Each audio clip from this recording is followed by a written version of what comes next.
And does it show you quickly, Brett, because clearly the president should be coming up, does it show you when you see the 21-hour marathon that Ted Cruz did the other night, and does it show you that there is...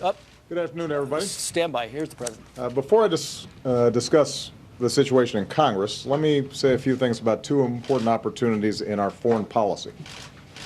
Just now, I spoke on the phone with President Rouhani of the Islamic Republic of Iran. The two of us discussed our ongoing efforts to reach an agreement over Iran's nuclear program.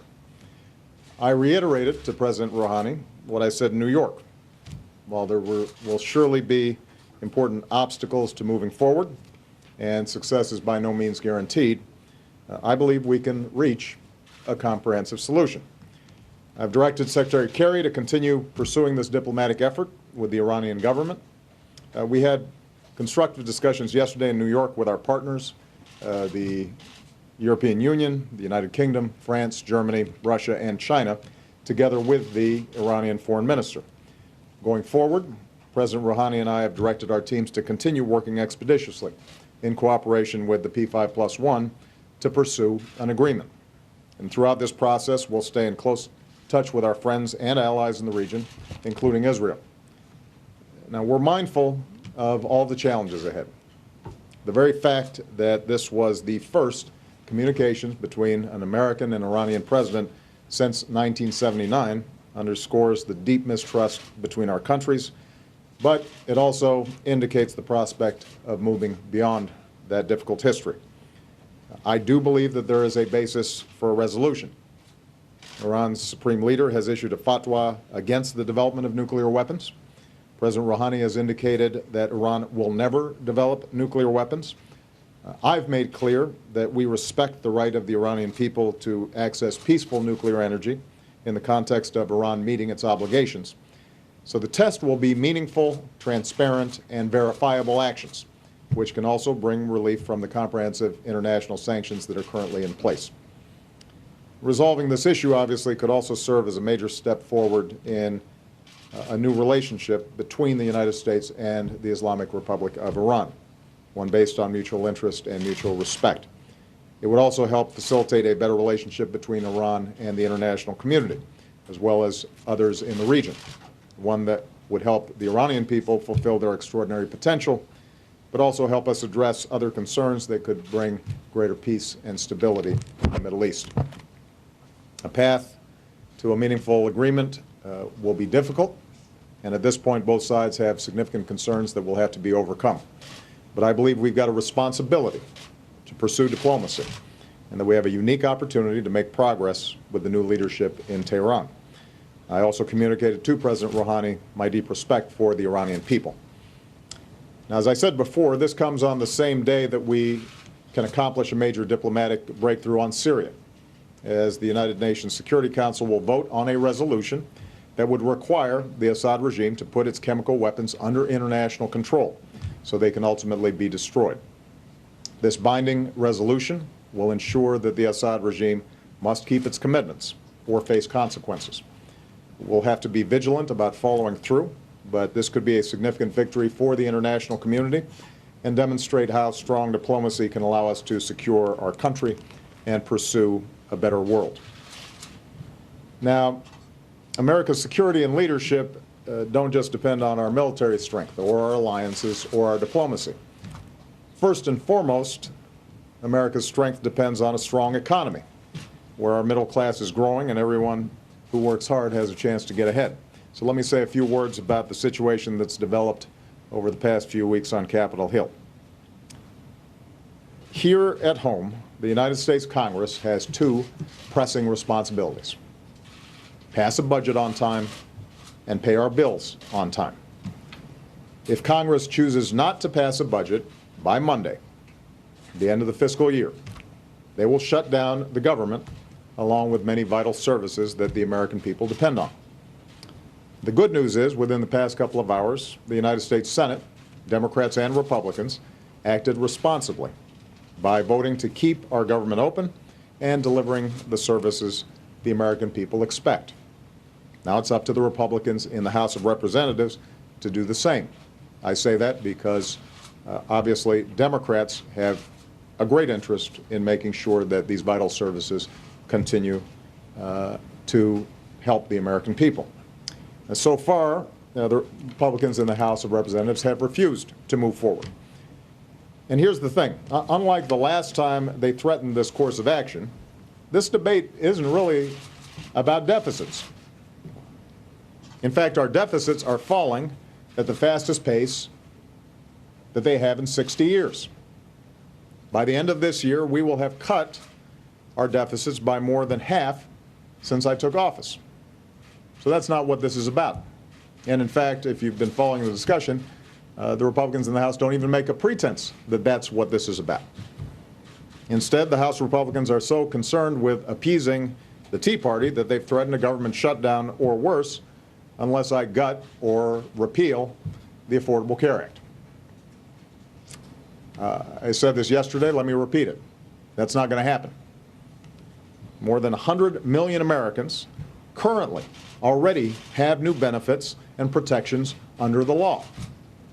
On Tuesday, about 40 million more Americans will be able to finally buy quality, affordable health care, just like anybody else.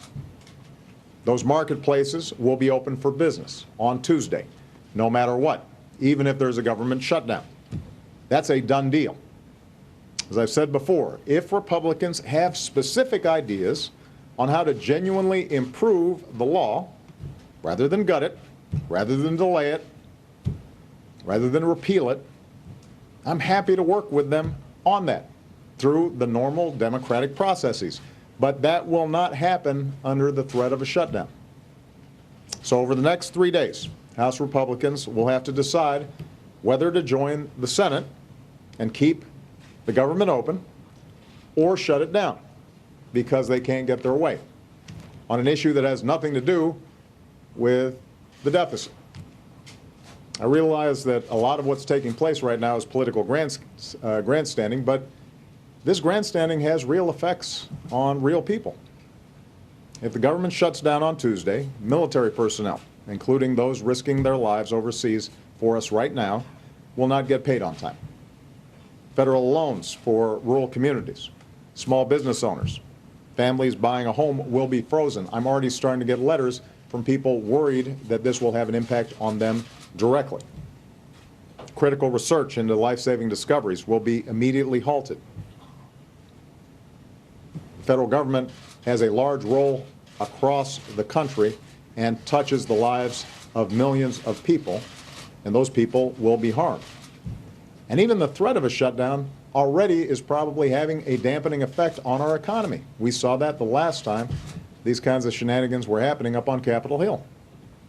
So to any Republican in Congress who's currently watching, I'd encourage you to think about who you're hurting.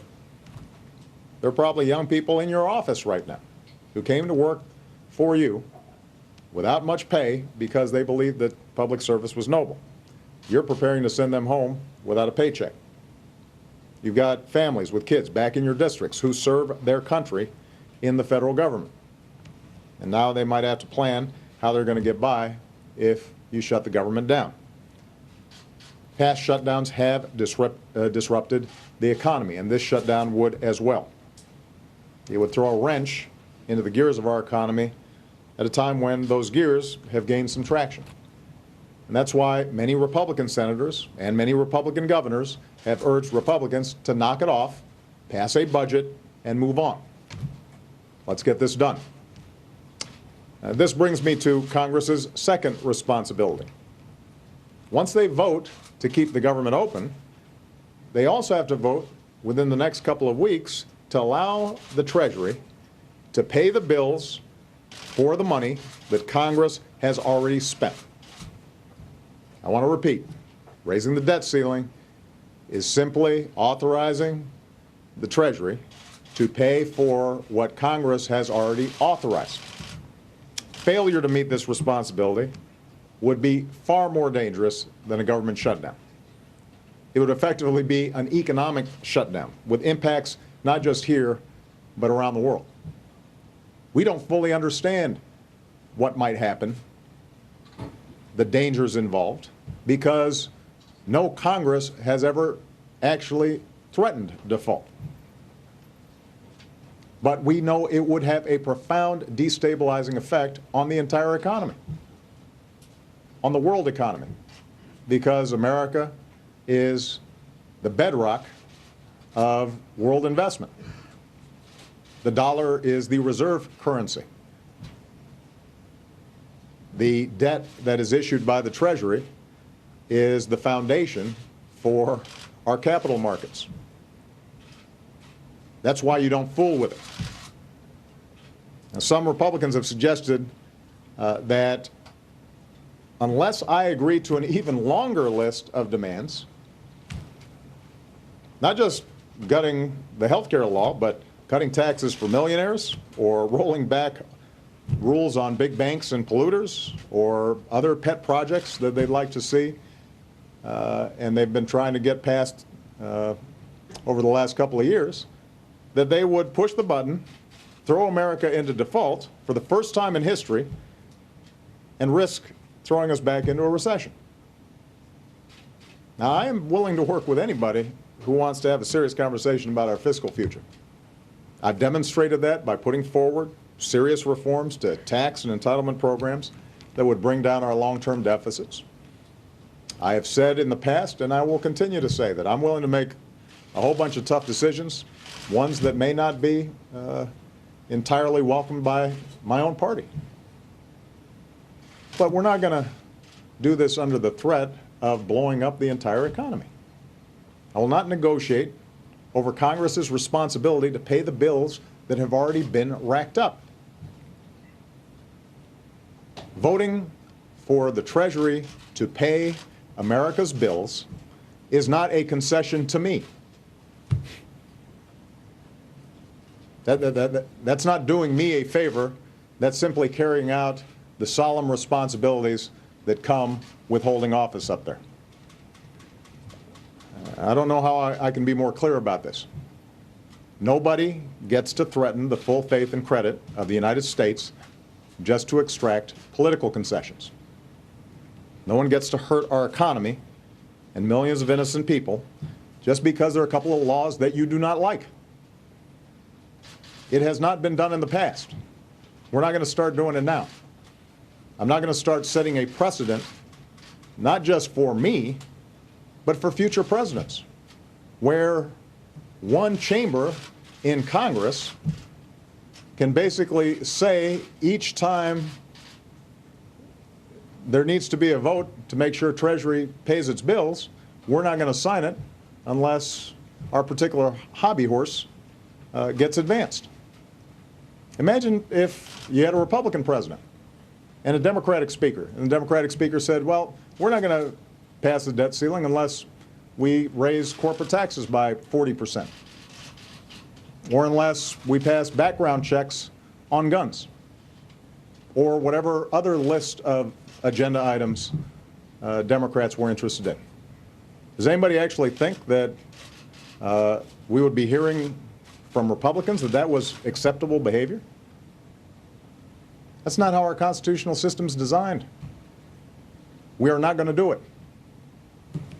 The American people have worked too hard to recover from a bunch of crises, several of them now over the last couple of years inflicted by some of the same folks in Congress that we're talking about now, to see extremists in Congress cause another crisis.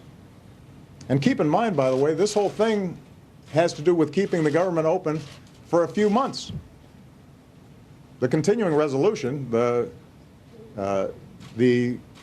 bill that's designed to avert a government shutdown, basically just funds the government for another couple months, so we could be doing this all over again. I'm sure the American people are thrilled about that. And that's why we've got to break this cycle. My message to Congress is this: do not shut down the government, do not shut down the economy, pass a budget on time, pay our bills on time. Refocus on the everyday concerns of the American people. There will be differences between Democrats and Republicans. We can have all kinds of conversations about how to resolve those differences. There'll be areas where we can work together. There'll be areas where we disagree. But do not threaten to burn the house down simply because you haven't gotten 100% of your way. That's not how our democracy is supposed to work. Every day that this goes on is another day that we're not focused on doing what we need to be focused on, which is rebuilding this great country of ours so that our middle class is growing and everybody's got opportunity if they're willing to work hard. That's what I'm focused on. That's what Congress should be focused on as well. Thank you very much, everybody. Well, the president not taking any questions there, spoke for almost 20 minutes. He began on foreign policy, talking about diplomatic efforts in Iran, then moved on to Syria and said we can't do any kind of diplomacy without a strong economy right here at home. And then he moved on to the possibility the government could shut down next week, and finally on to the debt ceiling negotiations, bringing back in Bret Baier, the anchor of Special Report. Bret, he kind of seemed to indicate that he's willing to listen a little bit, might be willing to work, and then at the end said, nope, I'm not going to negotiate on debt that Congress has already spent. Yeah, Trace, big news there, obviously, that he spoke by phone with Iran's President Rouhani about the next steps in the negotiation that the administration has launched with Secretary Kerry yesterday, and now this phone call today. Republicans will then turn and say, if he can negotiate with Iran, a day after a White House senior advisor likened House Republicans to suicide bombers, and he can negotiate with Iran, a country that has definitively supported suicide bombers and funded efforts to kill U.S. troops in Iraq, why can't he negotiate with us? That will be the line from House Republicans. I heard it last night from the House Majority Whip. You have this line in the sand, a red line, if you will, from President Obama with House Republicans saying, don't do it. Don't push me. I'm not going to move forward. That said, you have a anxious House Republican caucus that is not really following what House Speaker John Boehner wants to do, and they are anxious to push the limits. And I expect this to go right up to the wire this time, and also on the debt ceiling in just 2 weeks. Yeah, and quickly, Bret, we got about a minute left in the show. Do you expect that Congress will kick this back to the Senate and this impasse will continue into next week? Yes. They'll work through the weekend, but there is probably no way, despite what the president said this afternoon, that House Republicans are going to send back a continuing resolution that funds the government without any stipulations. It's just not a likelihood that that's going to happen. No. There'll be a fight here, and there'll be a fight on the debt ceiling. Trace? The anchor of Special Report, Bret Baier. We'll see you tonight at 6 o'clock Eastern Time. Bret, thank you. I'm Trace Gallagher in for Shepard Smith. That's it for Studio B. Harris Faulkner in later with the Fox Report. Right now, Your World and Neil Cavuto. Have a good weekend.